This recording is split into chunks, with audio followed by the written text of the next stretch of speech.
I started using when I was 11 years old. My older sister introduced me to cannabis for the very first time, drinking in like 7th and 8th grade. And so I really didn't get into super hard stuff till I was 18 or more. And then in my early 20s got into my drug of choice, and it took me down. When I first started using, it was to lose a little bit of weight, and it was successful until it wasn't.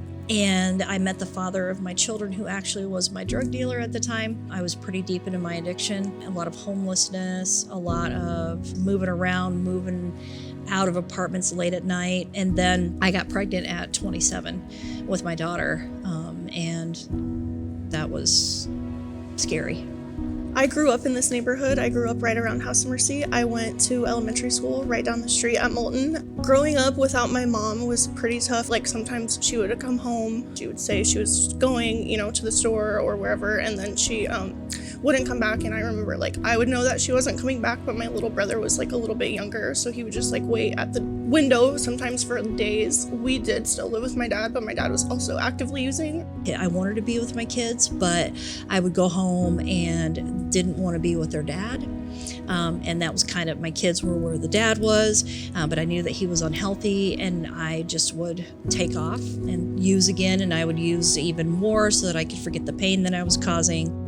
I just remember her being gone a lot, and I know that she was gone now that I'm able to look back. I know that she was gone because she was using. So, and we actually just lived right down the road from House of Mercy. I was court ordered here to House of Mercy, and when I first started coming to outpatient here, I was lying. I was saying that my relationship was healthy, that I wasn't using, but I started to see something in the women that I was in group with, and I was like, I kind of want what they have. And I was like, I'm ready to come in. And so I just gave everything up. I surrendered and said, move me in. Everything felt so scary when I was a child. There was no stability anywhere in my life at all. And her coming here was the first time that I got that stability.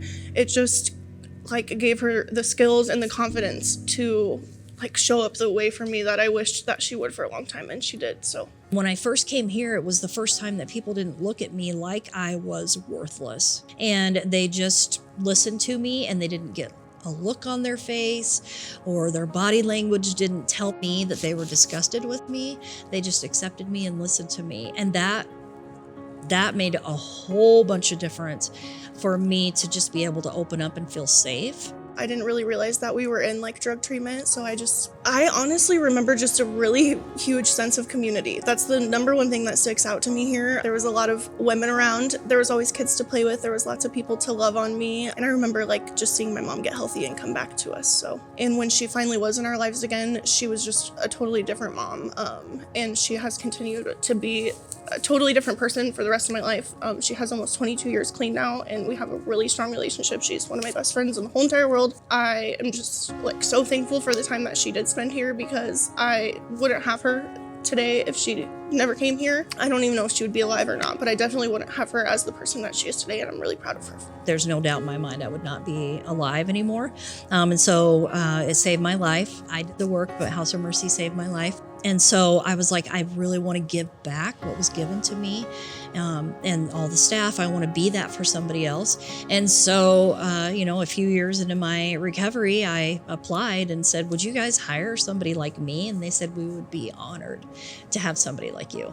Because the people here accepted me and welcomed me, I didn't accept or welcome myself.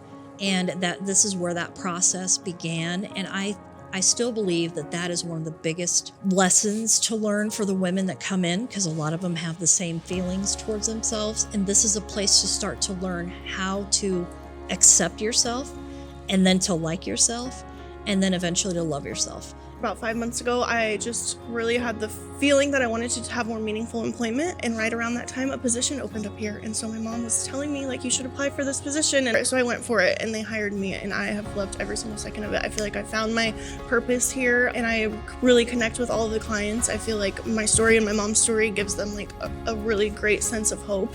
Lauri and Amanda have an amazing story, and I had the privilege to work with Lauri when I first started working at House of Mercy as a resident counselor, and now being able to work with both of them in a new capacity. It's just been so rewarding to see that full circle and see the healing, not only one person who comes to treatment, but also the healing that is generational, and really getting to see Amanda and Lauri heal together and do this work together. It's an amazing story that they have. We're all in this community together. We, all have different roles to play, but whether it's philanthropic donations, whether it's coming to House of Mercy and working, whether it's our clients wanting to return and work at House of Mercy, we need each other, and it's important work that we come together for this important mission. Philanthropy is so important to the House of Mercy. Over half of their budget relies on donations and grants. House of Mercy has never denied service to any client based on their ability to pay. Because of that, clients receive the highest level of treatment possible. I think what's so special about having my daughter work here is that this is the place that we first felt safe. She had felt safe as a child. I felt safe as an adult.